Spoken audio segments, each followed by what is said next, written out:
का जो हमारा टॉपिक है अकाउंटिंग का वो बहुत इम्पोर्टेंट है। इसका नाम है एडजस्टिंग एंट्रीज। एडजस्टिंग एंट्रीज या फिर adjustments. In order to understand adjusting entries we need to recall understand following concepts. हमें एडजस्टिंग एंट्रीज को पढ़ने से पहले हमें रिवाइज करना होगा कि रेवेन्यू और एक्सपेंसेस क्या है, क्योंकि एडजस्टिंग एंट्रीज इन्हीं पर बेस करती है।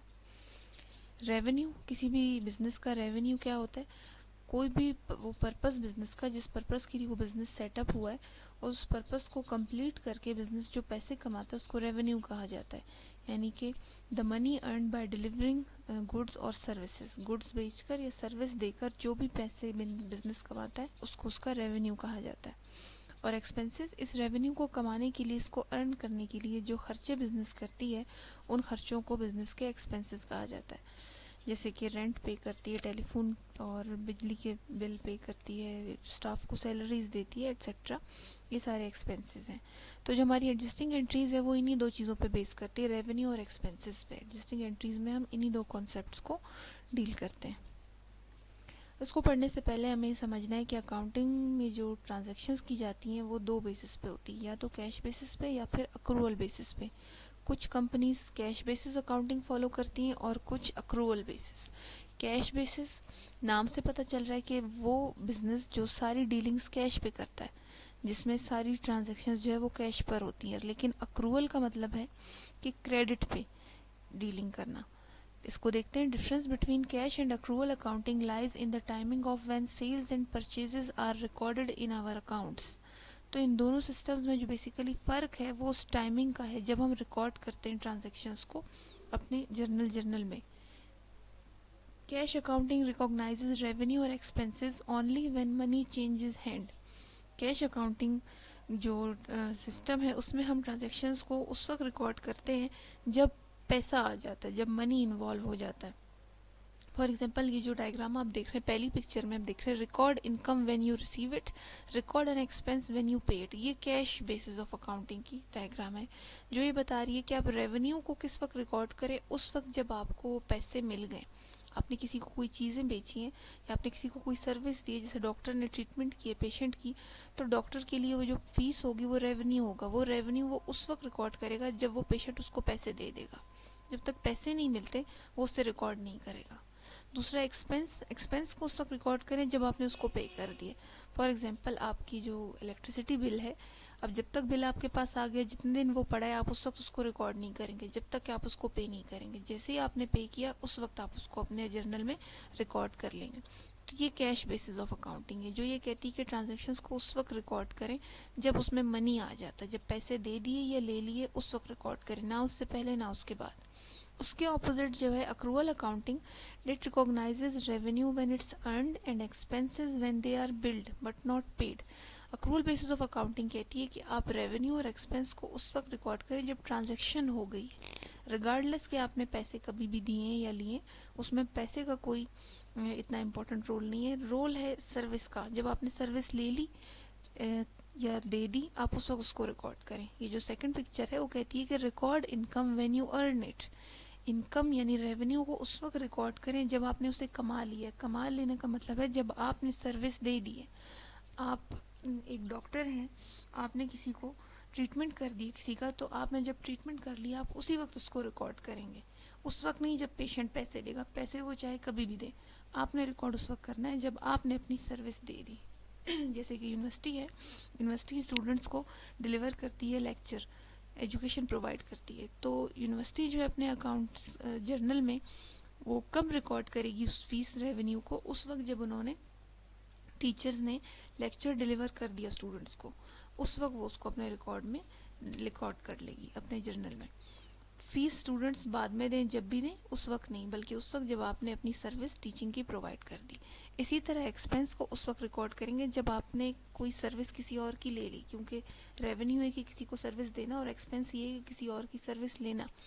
तो आप एक्सपेंस उस वक्त रिकॉर्ड करोगे जब आपने सर्विस ले ली है। फॉर एग्जाम्पल, आपने जो है किसी के लिए कोई काम, किसी ने आपके लिए कोई काम किया, आपके स्टाफ ने, फॉर एग्जांपल यूनिवर्सिटी के स्टाफ ने जो है यूनिवर्सिटी के लिए ये काम किए कि वो उनके स्टूडेंट्स को पढ़ा रहे हैं, तो यूनिवर्सिटी को उनको सैलरीज देनी होगी, तो उस सैलरीज के उनके लिए का एक्सपेंस है और उस एक्सपेंस को उस वक्त रिकॉर्ड करेंगे जब उस स्टाफ का वो 1 महीना पूरा हो जाता है।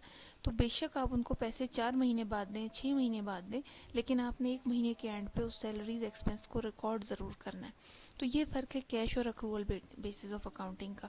अब तक हमने जितनी अकाउंटिंग पढ़ी है वो अक्रूवल बेसिस की ही पढ़ी है कि आप ट्रांजेक्शन्स को उस वक्त रिकॉर्ड करें जब आपकी ट्रांजेक्शन्स ऑकर हो जाती है। इनकम को उस वक्त रिकॉर्ड करें जब आप अर्न करते हैं, एक्सपेंसेस को उस वक्त रिकॉर्ड करें जब आप किसी और की सर्विस ले लेते हैं, रिगार्डलेस कि आपने मनी कभी भी रिसीव किया या पे किया हो।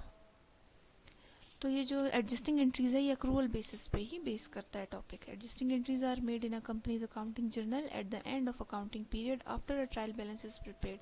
अकाउंटिंग साइकिल अभी हमने देखा, उसमें एडजस्टिंग एंट्री का स्टेप कब आता है, जब हम सिंपल ट्रायल बैलेंस बना लेते हैं। और इनको हमेशा अकाउंटिंग पीरियड के एंड पे बनाया जाता है। ये हो सकता है कि मंथ एंड हो या फिर ईयर एंड हो। एडजस्टिंग एंट्रीज का पर्पस, मकसद क्या है इसको बनाने का? इसका मकसद ये है कि हमारे जो रेवेन्यू और एक्सपेंसेस होते हैं वो डिफरेंट टाइम पीरियड्स के लिए होते हैं, उसको हर एक टाइम पीरियड में अलग अलग ब्रेक डाउन कर दिया जाए। फॉर एग्जांपल, अगर आपने जो है आप यूनिवर्सिटी है और यूनिवर्सिटी ने जो है वो 1 साल के लिए स्टूडेंट्स को पढ़ाना है और 1 साल की फ़ीस वो एडवांस ले चुकी है, तो यूनिवर्सिटी जो है उसको वो जो रेवेन्यू है, जो फ़ीस है जो उसने रिसीव कर लिया एडवांस में, उसको रिकॉर्ड कब करेगी? उसको उस रेवेन्यू, वो बेशक 1 साल का है लेकिन उसको हर महीने उसको रिकॉर्ड करना होगा ताकि ये डिवाइड किया जा सके कि किस महीने की फ़ीस कितनी बनती है। तो इस पर्पज़ के लिए एडजस्टिंग एंट्री ज़रूरी है। इसी तरह एक्सपेंसेस हैं। अक्सर ऐसा होता है कि आप पूरे साल के एक्सपेंसेस जो है वो एक दफ़ा में पे कर दें। जैसे आप किसी किराए के घर में रह रहे हैं और आप कहते हैं कि 6 महीने का किराया मैं एक साथ पे कर देता हूँ एडवांस में, तो वो बेशक किराया आपने एक साथ पे किया 6 महीने का, लेकिन वो है आने वाले 6 महीनों का, तो उसको आने वाले 6 महीनों में आपने शो करना होगा कि मैं ये हर महीने का किराया अब एडवांस में दे चुका हूँ। तो वो आप किस तरह शो करोगे? एडजस्टिंग एंट्री के थ्रू शो करोगे। Whenever you record your accounting journal transactions, they should be done in real time. Real time का मतलब है कि जिस वक्त आपकी ट्रांजेक्शन ऑकर हो गई आपने उसी वक्त उसको रिकॉर्ड करना है, उस वक्त नहीं कि जब मैं पैसे दूंगा या लूंगा। If you are using an accrual accounting system, money doesn't necessarily change hand at the time of accounting entry. Purpose of adjusting entry is to show when the money was officially transferred and to convert your real-time entries to entries that accurately reflect your accrual accounting system. इस statement का मतलब ये है, वही जो हमने पहले discuss किया है कि अक्रूवल बेसिस ऑफ अकाउंटिंग में उस वक्त ट्रांजैक्शन रिकॉर्ड नहीं होती जब मनी एक हैंड से दूसरे हैंड में जाए, बल्कि उस वक्त जब ट्रांजैक्शन ऑकर हो जाती है और आपने रियल टाइम में उन एंट्रीज को रिकॉर्ड करना है ताकि आपके अकाउंटिंग रिकॉर्ड जो है वो ये शो करें कि किस वक्त आपने किसी से सर्विस ली है या किस वक्त आपने सर्विस दी है। टाइप्स एडजस्टिंग एंट्रीज की 5 टाइप्स हैं, सबको डिटेल में डिस्कस करेंगे। सबसे पहले है अक्रूड रेवेन्यू। तो ये जो 5 टाइप्स हैं इसमें 2 रेवेन्यू की हैं और 3 एक्सपेंसेस की हैं। अक्रूड रेवेन्यू का मतलब ये कि कभी कभी इस तरह होता है कि कुछ बिजनेसेस जो है वो अपने कस्टमर्स को ये फैसिलिटी देते हैं कि आप पहले हमसे सर्विस ले लें और पेमेंट आप हमें बाद में कर देना। इस तरह के बहुत से बिजनेस हो सकते हैं जो ये कहते हैं कि हम पहले आपको सर्विस देंगे और पैसे हम आपसे उस सर्विस कंप्लीट होने के एंड में लेंगे। यानी कस्टमर को वो बिल ही उस वक्त तक नहीं भेजते जब तक कि वो सर्विस पूरी डिलीवर ना कर दें। You would make an adjusting entry showing the revenue in the month you perform the service. तो इस तरह के रेवेन्यू को रिकॉर्ड करने के लिए आपको मंथ के एंड पे एक एडजस्टिंग एंट्री करनी होगी जो ये शो करेगी कि आपने इस मंथ के लिए जो है वो सर्विस पहले दे दी थी लेकिन पैसे आपको इसके बाद में मिलेंगे। तो फॉर एग्जांपल वो कौन सा बिजनेस हो सकता है जो पहले सर्विस प्रोवाइड करता है, पहले काम करता है, उसके बाद पैसे लेता है। फॉर एग्जांपल होटल जो है वो इस बेस पे काम करते हैं कि वो पहले रूम्स प्रोवाइड करते हैं रेंट पे, और वो पैसे कब लेते हैं? पैसे वो उस वक्त लेते हैं जब वो जो क्लाइंट्स हैं, जो कस्टमर्स हैं जो रेंट पे रूम ले रहे हैं, जब वो रूम छोड़कर जा रहे होंगे, चेकआउट कर रहे होंगे, उस वक्त वो पेमेंट करेंगे। तो जो होटल सर्विस है, जो होटल अपने अकाउंटिंग सिस्टम में जर्नलाइज करेगा एंट्री को, तो वो उस किस वक्त रिकॉर्ड करेगा? वो जो पैसे होंगे रेंट के, रूम का रेंट किस वक्त रिकॉर्ड करेगा? क्योंकि उसके लिए वो रेवेन्यू है, तो वो उस वक्त रिकॉर्ड करेगा जिस वक्त उसने वो रूम की कीज कस्टमर को दे दी, उस वक्त नहीं जब कस्टमर पैसे देगा।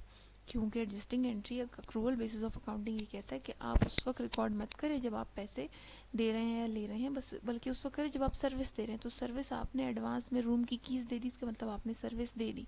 तो आप जिस डेट को अपना रूम रेंट पर देंगे उस डेट पे आपने ये एंट्री रिकॉर्ड करनी है कि मैंने जो है ये सर्विस प्रोवाइड कर दी, पैसे मुझे बाद में रिसीव होंगे।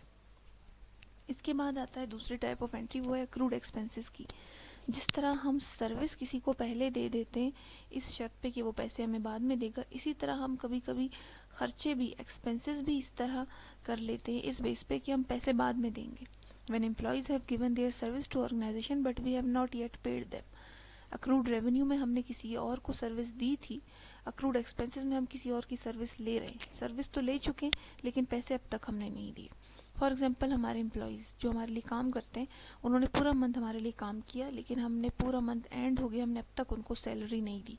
तो ये जो सैलरी है ये एक अक्रूड एक्सपेंस है, जो हमने सर्विस तो ले ली है लेकिन अब तक उसकी पेमेंट नहीं की। तो इसको रिकॉर्ड करने के लिए हमें मंथ के एंड पे एक एडजस्टिंग एंट्री करनी होगी जो ये शो करेगी कि एक्सपेंस हमने कर ली है लेकिन पेमेंट अब तक नहीं की। पेमेंट जब करेंगे वो तब भी रिकॉर्ड होगी, लेकिन एडजस्टिंग एंट्री उस वक्त ज़रूर रिकॉर्ड होगी जब मंथ एंड हो चुका है। उसके बाद तीसरा है अनअर्न्ड रेवेन्यू। पहला रेवेन्यू हमने अक्रूड रेवेन्यू देखा जो ये कह रहा था कि हमने पहले सर्विस दी, पैसे हम बाद में लेंगे, ये उसके बिल्कुल ऑपोजिट है। अनअर्न्ड रेवेन्यू ये कहता है कि पहले हम पैसे लेंगे और उसके बाद सर्विस प्रोवाइड करेंगे। Revenue for which advance payment is received but services will be rendered in future or goods will be delivered in future. तो आपने पहले पैसे लिए और काम बाद में करेंगे, इस रेवेन्यू को अनअर्न्ड रेवेन्यू कहा जाता है। अनअर्न्ड इसलिए है क्योंकि अब तक आपने सर्विस प्रोवाइड नहीं की। This is recorded as a liability for the company, ये उस कंपनी की लाइबिलिटी है। अनअर्न्ड रेवेन्यू वर्ड रेवेन्यू का आ रहा है लेकिन है ये लाइबिलिटी। जो सिंपल रेवेन्यू है, जो ऊपर रेवेन्यू हमने डिस्कस किया अक्रूड रेवेन्यू, वो तो रेवेन्यू है और रेवेन्यू का ताल्लुक जो है फाइनेंशियल स्टेटमेंट्स में, इनकम स्टेटमेंट से है। लेकिन ये जो अनअर्न्ड रेवेन्यू है ये बैलेंस शीट में लाइबिलिटी सेक्शन में रिकॉर्ड होती है। अब ये लाइबिलिटी क्यों है? अनअर्न्ड रेवेन्यू हम कह रहे हैं कि हमने पैसे एडवांस में ले लिया, हम कहते हैं कि काम हम बाद में करेंगे, सर्विस बाद में प्रोवाइड करेंगे। फॉर एग्जाम्पल एक एजुकेशनल इंस्टीट्यूट, एक स्कूल की एग्जाम्पल ले लें जो पहले एडवांस में फीस ले लेता है स्टूडेंट से और कहता है कि हम बाद में आपको पढ़ाएंगे। तो 3 महीने की फीस एडवांस में ले लेते हैं और कहते हैं कि आपको 3 महीने आहिस्ता आहिस्ता पढ़ा दिया जाएगा। तो ये जो 3 महीने की फीस उसने ले ली एडवांस में, ये उसके लिए रेवेन्यू तो है लेकिन ये अनअर्न्ड रेवेन्यू है जो कि एक लाइबिलिटी है। लाइबिलिटी इसलिए है क्योंकि जब आपने एडवांस में फीस ले ली है तो अब आप लाइबल हो, यानी कि अब आप जिम्मेदार हो कि अब आप उन्हें पढ़ाओगे 3 महीने का, क्योंकि आपने एडवांस में फीस ले ली है। तो जब आप किसी काम के लिए जिम्मेदार हो जाते हो तो वो लाइबिलिटी कहलाती है। तो अनअर्न्ड रेवेन्यू जो है वो एक लाइबिलिटी इसीलिए है क्योंकि हमने एडवांस पेमेंट रिसीव कर ली है लेकिन अब तक हमने सर्विस डिलीवर नहीं की। तो इस अनअर्न्ड रेवेन्यू को रिकॉर्ड करने के लिए हम एक एडजस्टिंग एंट्री करते हैं। उसके बाद है प्रीपेड एक्सपेंसेस। जो पहला एक्सपेंस था अक्रूड एक्सपेंस, उसके बिल्कुल ऑपोजिट है। अक्रूड एक्सपेंसेस में हम कह रहे थे कि हमने स्टाफ से सर्विसेज ले ली हैं लेकिन उनकी सैलरी अभी तक पे नहीं की। प्रीपेड एक्सपेंस ये कहता है कि हमने अभी तक सर्विस नहीं ली लेकिन पैसे पहले दे दिए, हमने एडवांस पेमेंट कर दी है किसी भी खर्चों की, किसी भी एक्सपेंस की पेमेंट एडवांस कर दी है। The expense for which advance payment is made but services of others are not received yet. हमने किसी और को एडवांस पेमेंट कर दी है उस काम की जो अब तक उन्होंने हमारे लिए नहीं किया लेकिन आने वाले मंथ्स में वो हमारे लिए वो काम कर लेंगे। फॉर एग्जाम्पल हम एक बिल्डिंग किराए पर रेंट पर लेते हैं और हम जो लैंडलॉर्ड है, जो उस बिल्डिंग का मालिक है, हम उससे कहते हैं कि आपको इस बिल्डिंग का जो पूरे 6 महीने का किराया है वो हम एडवांस में आज की डेट पे दे देते हैं। तो ये कौन सा एक्सपेंस है हमारा? रेंट तो एक एक्सपेंस है लेकिन ये एक्सपेंस हमारा प्रीपेड एक्सपेंस है। प्रीपेड का मतलब हमने एडवांस में पेमेंट कर दी है 6 महीने की रेंट की। तो उस डेट को जब हमने 6 महीने का रेंट एडवांस में दे दिया है, उस डेट को ये रेंट हमारा एक्सपेंस नहीं है। वैसे तो रेंट एक्सपेंस में ही आता है लेकिन उस वक्त ये एक्सपेंस नहीं होगा। ये एक्सपेंस उस वक्त बनेगा जब वो 6 महीने एक एक करके पूरे होते जाएंगे। तो आज की डेट में जब हम एडवांस पेमेंट कर रहे हैं इस वक्त ये एक्सपेंस नहीं बल्कि ये रेंट हमारा एसेट है, क्योंकि एसेट की डेफिनेशन भी ये कहती है कि हम एडवांस पेमेंट करते हैं यानी पैसे देकर कोई चीज़ खरीद लेते हैं इस पर्पज़ से कि वो आने वाले मंथ्स में हमें बेनिफिट देगी। तो ये जो रेंट हम पे कर रहे हैं एडवांस में, ये भी इसी पर्पज़ से कर रहे हैं कि अभी हम एक साथ 6 महीने की पेमेंट कर देते हैं ताकि आने वाले 6 महीनों में हमारे पास रिलैक्सेशन रहे, बेनिफिट रहे कि ये जो बिल्डिंग है ये हमारे पास ही रहेगी। तो जब आप किसी चीज़ की एडवांस पेमेंट कर देते हैं तो वो आपका एसेट कहलाता है। अब ये एसेट, ये जो रेंट है हमारा, इसको प्रीपेड रेंट कहेंगे क्योंकि हमने इसकी पेमेंट एडवांस कर दी है। लेकिन रेंट है तो एक एक्सपेंस। ये एक्सपेंस कब बनेगा? जैसे जैसे वो 6 महीने गुजरते जाएंगे। जब 1 महीना गुजरेगा तो उस 1 महीने का रेंट एक्सपेंस बनेगा, फिर दूसरा, तीसरा, इसी तरह 6 महीने गुजरने के साथ साथ ये रेंट एक्सपेंस बनता जाएगा। जो एंट्री हम करेंगे इस एडवांस पेमेंट वाले रेंट को हर महीने रिकॉर्ड करने के लिए एज ए एक्सपेंस, उसको एडजस्टिंग एंट्री कहा जाता है। Depreciation, last type adjusting entry की डेप्रिसिएशन है। It is a process of allocating the cost of asset such as building और equipment over the useful life of asset. Depreciation एक वो process है जिसमें हम फिक्स्ड एसेट एक्सेप्ट लैंड एक depreciable asset नहीं है, उसके अलावा बाकी सारे फिक्स्ड एसेट्स को हम वक्त के साथ साथ यूज़ करते रहते हैं तो उसकी वैल्यू में कमी आती जाती है। वो जो कमी है उसको डेप्रिसिएट होना कहते हैं और उसको हम रिकॉर्ड करने के लिए एक एंट्री करते हैं जिसको एडजस्टिंग एंट्री कहा जाता है फॉर डेप्रिसिएशन। लैंड क्यों एक डेप्रिसिएबल एसेट नहीं, हम पहले डिस्कस कर चुके हैं, क्योंकि लैंड की कोई यूजफुल लाइफ नहीं है, लिमिटेड लाइफ नहीं है। यानी कि हम ये कह सकते हैं कि बिल्डिंग 10 साल चलेगी, इक्विपमेंट 5 साल यूज़ होंगे, कार 10 साल यूज़ होगी, लेकिन हम ये नहीं कह सकते कि लैंड इतने साल यूज़ होगी, क्योंकि लैंड की जो लाइफ है वो अनलिमिटेड है। ज़मीन कभी भी किसी भी वक्त यूज़ हो सकती है, वो कभी भी ख़त्म नहीं होगा, उसका यूजेज ख़त्म नहीं होगा। इन 5 टाइप्स को वन बाय वन एग्जाम्पल्स की मदद से देखते हैं। सबसे पहले अक्रूड रेवेन्यू। अक्रूड रेवेन्यू हमने पढ़ा कि इस तरह का रेवेन्यू जिसमें हमने सर्विस तो दे दी है लेकिन अभी तक पेमेंट रिसीव नहीं की, पेमेंट बाद में रिसीव होगी। For example, Marriott hotel provides rooms on rent which is paid by guest when they check out. Marriott hotel guest को रूम प्रोवाइड करता है, वो गेस्ट उसकी पेमेंट रेंट की उस वक्त करते हैं जब वो रूम छोड़कर जा रहे होते हैं।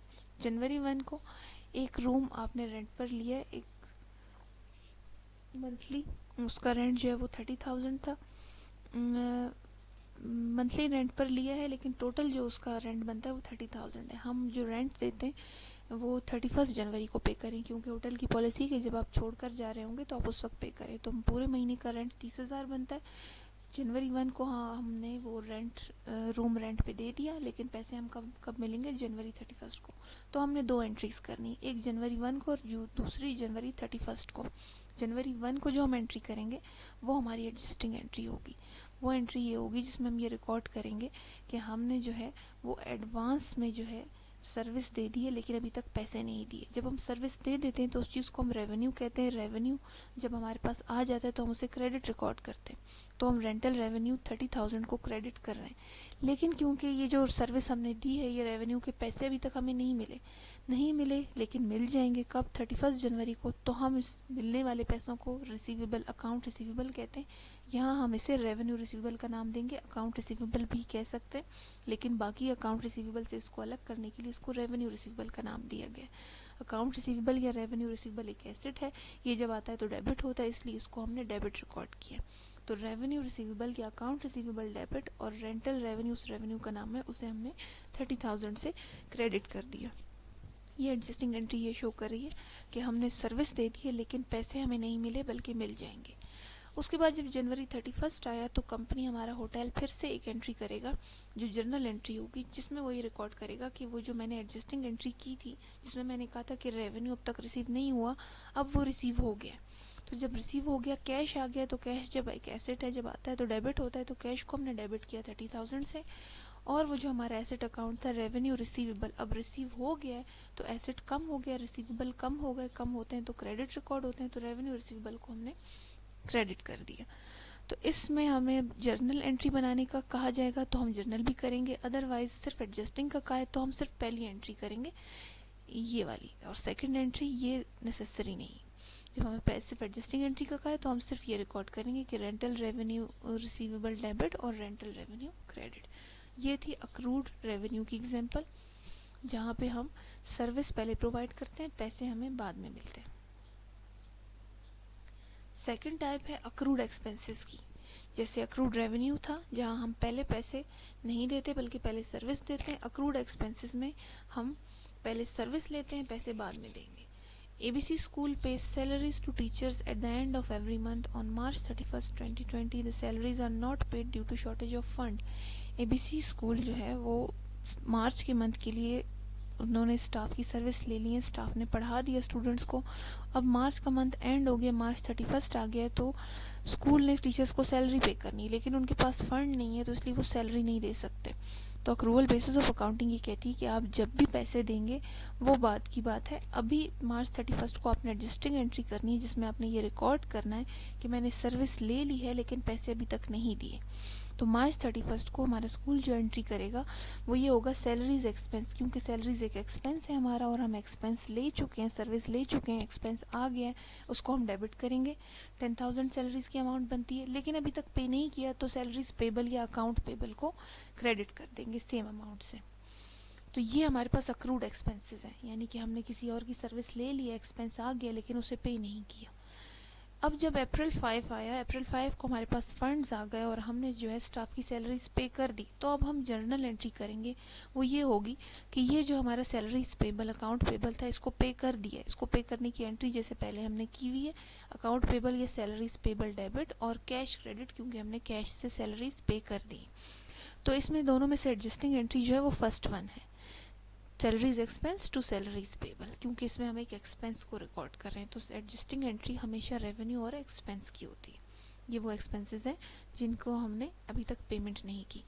एक डायग्राम बनी है जिसमें पीटीसीएल की एग्जांपल है। तो जो पीटीसीएल बिल होता है, इलेक्ट्रिसिटी बिल होते हैं, गैस बिल होते हैं, ये भी अक्रूड एक्सपेंसेस की ही एग्जांपल है, जिसमें पहले हम सर्विस ले लेते हैं, पूरा महीना हम इलेक्ट्रिसिटी यूज़ करते हैं, पीटीसीएल कॉल्स करते हैं, उसके बाद हम एंड में जो है मंथ के एंड में पेमेंट करते हैं। तो ये सारे अक्रूड एक्सपेंसेस हैं, इनकी एडजस्टिंग एंट्री बिल्कुल इसी तरह से होती है। Number third, unearned revenue. पहला रेवेन्यू था अक्रूड रेवेन्यू, जिसमें हम कह रहे थे कि हम पहले सर्विस दे रहे हैं, पैसे बाद में लेंगे। उसके ऑपोजिट है अनअर्न्ड रेवेन्यू, जिसमें हम कहते हैं कि हम पहले पैसे लेंगे और सर्विस बाद में प्रोवाइड करेंगे। एग्जाम्पल से देखते हैं, Marriott hotel provides rooms on rent which is paid by guest in advance. अब ये एक होटल है जो ये कहता है कि मैं रूम रेंट पर दूंगा गेस्ट को, लेकिन पैसे मैं एडवांस लूंगा, उस वक्त नहीं जब वो रूम छोड़कर जाएंगे, बल्कि उस वक्त जब मैं उनको रूम की कीज दे रहा हूँ, जब मैं उन्हें रूम प्रोवाइड कर रहा हूँ। जनवरी 1 को हमारी कंपनी ने जो है एक रूम रेंट पर दिया, जिसकी टोटल अमाउंट बनती थी 30,000, पूरे मंथ का रेंट था। वो रेंट जो है हमारी कंपनी को एडवांस में मिल गया। जनवरी 1 को हमारी कंपनी जो है वो जर्नल एंट्री रिकॉर्ड करेगी इस रेंट को रिकॉर्ड करने की। अब पैसे मिल गए हैं तो हम कैश को डेबिट कर देंगे 30,000 से। ये पैसे किस चीज़ के मिले? हमें उस सर्विस के जो अब तक हमने प्रोवाइड नहीं की, वो रेवेन्यू जो अब तक हमने अर्न नहीं किया क्योंकि हमने सर्विस नहीं दी, तो ये अनअर्न्ड रेवेन्यू है। हम अनअर्न्ड रेंटल रेवेन्यू को क्रेडिट कर देंगे सेम अमाउंट से। हमने इससे पहले जब ये पढ़ रहे थे तो हमने कहा था कि अनअर्न्ड रेवेन्यू जो है वो एक लाइबिलिटी है। ये लाइबिलिटी इसीलिए है क्योंकि हमने ये कैश 30,000 रुपए ले लिए, तो अब हम लाइबल हैं, जिम्मेदार हैं कि ये जो सर्विस है रेंट रूम की, ये हम ज़रूर अपने कस्टमर को प्रोवाइड करेंगे क्योंकि हमने उनसे पैसे ले लिए। ये हो गई हमारी जर्नल एंट्री। एडजस्टिंग एंट्री इसकी होगी जनवरी 31 को, जब ये गेस्ट हमारे छोड़ कर जाएंगे, तो हमने रिकॉर्ड करना है कि ये जो 30,000 रुपये हमने कैश लिया है, जिसका रेवेन्यू अब तक हमारा अनअर्न था, अब ये अनअर्न रेवेन्यू अर्न हो गया क्योंकि हमने एक महीना रूम रेंट पर दे दिया। इसको रिकॉर्ड कैसे करेंगे? हमने कहा कि ये अनअर्न रेंटल रेवेन्यू जो है ये एक लाइबिलिटी है। तो लाइबिलिटी जैसे कि अकाउंट पेबल, नोट पेबल, जब ये कम हो जाते हैं तो डेबिट हो जाती है लाइबिलिटी। तो इस अनअर्न्ड को हमने डेबिट कर दिया क्योंकि ये कम हो गई। इसके अगेंस्ट क्रेडिट क्या चीज़ होगी? हमने अनअर्न्ड रेवेन्यू हमारा अब अर्न हो गया क्योंकि अब एक महीना हमने रूम की सर्विस प्रोवाइड कर दी है, तो अब हमारा रेवेन्यू अर्न हो गया, तो रेंटल रेवेन्यू को अब हम क्रेडिट कर देंगे $30,000 से। अनअर्न रेवेन्यू डेबिट हो गया, लाइबिलिटी कम हो गई, कम होती है तो डेबिट होती है, और अब रेवेन्यू हमारा अर्न हो गया क्योंकि हमने सर्विस दे दी। रेवेन्यू जब आता है तो वो क्रेडिट होता है। तो यहाँ पे ये जो सेकंड वाली एंट्री है ये हमारी एडजस्टिंग एंट्री है। एग्जाम्पल्स एयरलाइंस की, एयरलाइन टिकट्स की। ये जो एयरलाइन कंपनीज होती हैं ये आपको टिकट सोल्ड करती हैं जिसके लिए एडवांस पेमेंट लेती हैं। ये जो इनका रेवेन्यू होता है ये अनअर्न रेवेन्यू होता है। वो पहले आपसे पैसे लेती हैं टिकट के, उसके बाद आपको ट्रेवल सर्विस प्रोवाइड करती हैं। तो वो बिल्कुल इसी तरह से एंट्रीज करती हैं, पहले जर्नल एंट्री जब आपसे फीस रिसीव की, और उसके बाद जब आपको ट्रेवल करके आपको पहुंचा दिया तो उसके बाद ये एडजस्टिंग एंट्री करती है। उसके बाद ये मोबाइल फ़ोन कंपनीज हैं, इनमें जो प्रीपेड मोबाइल फ़ोन्स होते हैं, जो प्रीपेड पैकेजेस होते हैं, सिम होती है जिसमें हम कार्ड लोड करते हैं, पहले हम जो है कंपनी को पैसे देते हैं तो कंपनी ये एंट्री रिकॉर्ड करती है कि कैश उनके पास आया, किस चीज़ के लिए, वो कॉल सर्विस जो अभी तक उन्होंने हमें नहीं दी। उसके बाद वो एडजस्टिंग एंट्री रिकॉर्ड करती है कि वो जो पैसे हमने उनको एडवांस में दिए थे, कार्ड उनसे परचेज किया था मोबाइल कार्ड, अब हमने उससे कॉल्स कर लिए तो वो एक और एंट्री ये रिकॉर्ड करती। तो बहुत सी कंपनीज हैं जो अनअर्न्ड रेवेन्यू के सिस्टम पे काम करती हैं।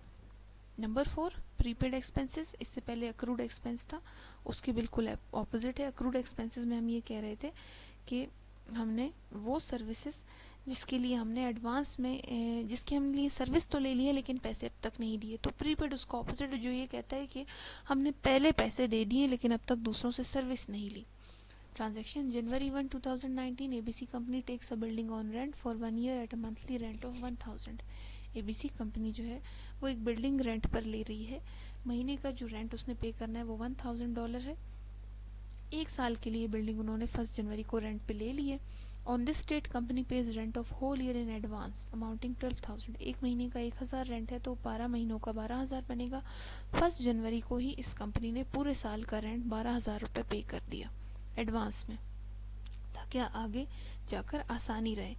तो 1 जनवरी को जो एंट्री कंपनी करेगी इस रेंट को रिकॉर्ड करने के लिए, उसे इस तरह से करेंगे कि प्रीपेड रेंट को हमने डेबिट किया। रेंट एक एक्सपेंस है लेकिन यहाँ उसके साथ एक्सपेंस का वर्ड नहीं आएगा, क्योंकि ये प्रीपेड रेंट क्यों है, क्योंकि अभी तक हमने जो है वो सर्विस जो है वो नहीं ली, यानी कि अभी तक हाउस हमने रेंट पे नहीं लिया है बल्कि पहले से पेमेंट कर दी। तो जब पहले से पेमेंट करते हैं तो उसको प्रीपेड कहा जाता है। तो प्रीपेड रेंट हमने डेबिट किया और पेमेंट क्योंकि हमने एडवांस में कर दी है तो कैश हमने क्रेडिट कर दी क्योंकि कैश हमारा कम हो गया। प्रीपेड रेंट हमने पहले इस टॉपिक में बात की थी कि जो प्रीपेड एक्सपेंसेस होते हैं ये एसेट्स होते हैं। ये प्रीपेड रेंट एक एक्सपेंस नहीं है, ये एक एसेट है, क्योंकि एसेट की डेफिनेशन ये थी कि हमने पहले पैसे दे दिए किसी चीज़ को ख़रीदने के लिए ताकि फ्यूचर में बेनिफिट दे। तो हम इस रेंट के लिए भी पहले पैसे इसीलिए दे रहे हैं ताकि फ्यूचर में हमें बेनिफिट हो, आसानी रहे। तो इसलिए ये भी एक एसेट है। तो जैसे कि हम सिंपल एक बिल्डिंग को ख़रीदने की एंट्री करते थे कि बिल्डिंग डेबिट और कैश क्रेडिट, उसी तरह हमने इस रेंट को लेने के लिए एक एंट्री की है, प्रीपेड रेंट डेबिट और कैश क्रेडिट। तो ये 1 जनवरी को हमने पेमेंट कर दी थी पूरे साल के रेंट की, हमने इसे रिकॉर्ड किया। अब हमने 31 जनवरी जब एक महीना पूरा हो गया तो हमने महीने के एंड पे एक एडजस्टिंग एंट्री करनी है, ये रिकॉर्ड करने के लिए कि ये एक महीने का रेंट जो हमने एसेट लिया था वो कितना यूज हो गया, कितना खर्च हो गया। तो ये जो एक महीने का प्रीपेड रेंट था, अभी जाके 31 जनवरी को ये एक्सपेंस बना है। पहले ये एसेट था लेकिन हम एसेट जैसे जैसे यूज होता है एक्सपेंस बनता जाता है, तो अब एक महीना पूरा होने के बाद ये जो प्रीपेड रेंट एसेट है ये एक्सपेंस बन गया, क्योंकि हमने एक महीना उस बिल्डिंग को यूज कर लिया है। तो ये एक महीने का रेंट हमारा एक्सपेंस बन जाएगा। एक महीने का रेंट था हमारा $1000, तो हमने रेंट एक्सपेंस को डेबिट किया 1000 से। क्रेडिट क्या चीज़ होगी, कैश तो पहले ऑलरेडी क्रेडिट हो चुका है क्योंकि हमने एडवांस में 12,000 दे दिए। अब क्रेडिट होगा ये एसेट अकाउंट, ये प्रीपेड रेंट एसेट क्योंकि कम हो गया, यूज हो गया, कम होता है तो क्रेडिट रिकॉर्ड करते हैं।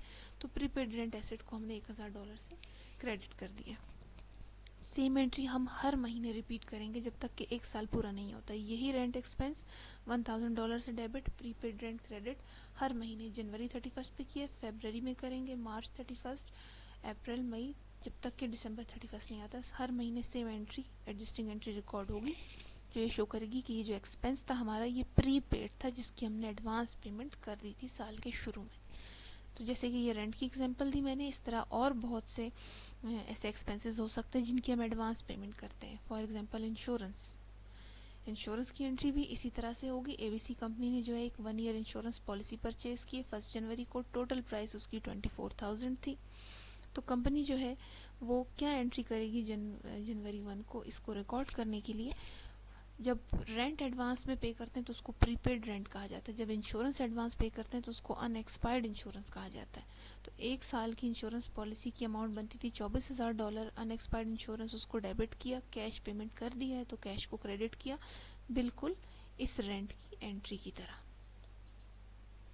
अब जनवरी 31 आया, एक महीना पूरा हुआ तो हमने रिकॉर्ड करना है कि जो एडवांस पेमेंट हमने इंश्योरेंस की थी, एक महीने बाद ये इंश्योरेंस कितने अमाउंट से एक्सपेंस बन गई यानी यूज़ हो गई, क्योंकि इंश्योरेंस एक एक्सपेंस है लेकिन उस वक्त तक जब तक कि हमने उस इंश्योरेंस को यूज़ ना कर लिया। अब एक महीने की इंश्योरेंस हमने यूज़ कर ली है तो इंश्योरेंस एक्सपेंस बन गया, डेबिट हो गया, और ये अनएक्सपायर्ड इंश्योरेंस जो कि प्रीपेड रेंट की तरह एसेट था ये कम होके क्रेडिट हो गया 2000 रुपये से, क्योंकि एक महीने की इंश्योरेंस की अमाउंट 2000 बनती थी, 12 महीनों की 24,000 थी जो हमने एडवांस पे कर दी थी। तो ये हमारा जो है प्रीपेड रेंट और अनएक्सपायर्ड इंश्योरेंस जो है ये प्रीपेड एक्सपेंसेस की एग्जांपल्स हैं। इसी तरह यहाँ पे एक डायग्राम मैंने दी है, ये ऑफिस सप्लाईज को शो कर रही है। ऑफिस सप्लाईज ये स्टेशनरी आइटम्स होते हैं जो ऑफिस में काम के लिए ज़रूरी होते हैं, इनको भी जब रिकॉर्ड किया जाता है ऑफिस सप्लाईज की जो एंट्री होती है वो भी इसी कैटेगरी में आती है, प्रीपेड एक्सपेंस में। ये एंट्री हम मिड टर्म से पहले कर चुके थे, जिसमें हम पहले जर्नल एंट्री ये करते हैं कि ऑफिस सप्लाईज खरीद लेते हैं, उनको डेबिट करते हैं और कैश को क्रेडिट करते हैं। फिर जैसे जैसे वो यूज़ होते जाते हैं तो हम ऑफिस सप्लाईज एक्सपेंस बनाते जाते हैं, ऑफिस सप्लाईज एक्सपेंस को डेबिट करते हैं और ऑफिस सप्लाईज को क्रेडिट करते हैं, जो कि एक एडजस्टिंग एंट्री होती है। आप इसको अपनी बुक से और पहले के नोट से कंसल्ट कर सकते हैं, आगे भी हम इसको क्वेश्चंस में प्रैक्टिस करेंगे। Last type of adjusting entry है डेप्रिसिएशन। डेप्रिसिएशन भी हम डिस्कस कर चुके हैं। Depreciation accounting method of allocating the cost of tangible और physical asset over its useful life. एक एसेट टेंजिबल या फिजिकल एसेट वो होता है जिसको हम टच कर सकते हैं, जिसकी फिजिकल एग्जिस्टेंस हो, यानी कि फिक्स्ड एसेट सिवाय लैंड के। तो फिजिकल जो एसेट्स होते हैं उनकी कॉस्ट को जब हम एक्सपेंस बनाते जाते हैं उनकी यूजफुल लाइफ के साथ साथ, तो उस मेथड को डेप्रिसिएशन कहा जाता है। कॉस्ट वो होती है जिस पर हमने एसेट को खरीदा होता है। Depreciation represents how much of assets value has been used up. Depreciation ये शो करता है कि एसेट जिसको हमने खरीदा था कुछ साल पहले एक अमाउंट में, उसकी वैल्यू में से कितनी यूज़ हो चुकी है अब तक, यानी कितने का फ़ायदा हम उससे उठा चुके हैं। एग्जाम्पल से देखते हैं। जनवरी 1 ABC company purchase a building at a cost of $100,000, estimated useful life 10 साल थी। हमने रिकॉर्ड करनी है इसके ऊपर एनुअल डेप्रिसिएशन। एडजस्टिंग एंट्री जो हम करेंगे 31 दिसंबर, एक साल पूरा होने के बाद। डेप्रिसिएशन क्योंकि एक एक्सपेंस है उसको डेबिट किया जाता है। Depreciation expense building. Accumulated depreciation एक कॉन्ट्रा एसेट अकाउंट है जो हम इसलिए बनाते हैं ताकि हम रिकॉर्ड कर सकें अपने डेप्रिसिएशन की जमा होती हुई अमाउंट को। एक्यूमुलेटेड डेप्रिसिएशन बिल्डिंग को हमने क्रेडिट किया। 10,000 अमाउंट किस तरह से आई, ये फॉलोइंग फार्मूला से आई। Depreciation is equal to cost divided by useful life. Cost थी $100,000 divided by useful life 10 years थी, डिवाइड करके हमारे पास एक साल की डेप्रिसिएशन 10,000 आई है। मंथली डेप्रिसिएशन भी हम रिकॉर्ड कर सकते हैं जैसे कि हमने मिड से पहले किया था, तो आप वहाँ से इसको देख सकते हैं। आगे फर्दर हम दोबारा से डेप्रिसिएशन के क्वेश्चंस भी करेंगे। तो ये लेक्चर था हमारा एडजस्टिंग एंट्रीज के ऊपर, जिसमें हमने 5 टाइप ऑफ एडजस्टिंग एंट्रीज पढ़ी हैं, इनका ओवरव्यू देखा है, इनकी डिफरेंट एग्जांपल्स देखी हैं, इनको समझना ज़रूरी है। नेक्स्ट लेक्चर में हम अपनी बुक से चैप्टर 4 से एडजस्टिंग एंट्रीज की एक्सरसाइजेस करेंगे।